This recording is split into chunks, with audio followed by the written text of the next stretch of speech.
सोलापूर शहर काँग्रेसचे अध्यक्ष चेतनभाऊ नरोटे यांच्या नेतृत्वाखाली आज आपण पाहतोय की विमान सेवा सुरू करण्यासाठी हे आंदोलन आज या ठिकाणी करण्यात आलं। आपण पाहतोय की गेले 2-2.5 वर्ष झालं सरकार, भाजपाचं सरकार केंद्रातलं असू द्या राज्यातलं असू द्या, हे वारंवार जनते सोलापूरकरांच्या भावनेशी खेळण्याचं काम करत आहे। आणि आज हे आंदोलन करण्याची वेळ का आली, कारण की 26 मेला कुठल्याही परिस्थितीमध्ये आम्ही विमान सेवा सुरू करू असं आश्वासन या ठिकाणी दिलं होतं।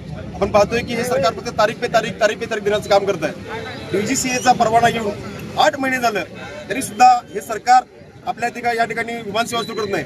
परंतु अमरावतीमध्ये मात्र डीजीसीचा परवाना 33 आल्यानंतर 33 दिवसामध्ये 33व्या दिवशी त्यांनी विमान सेवा सुरू केली।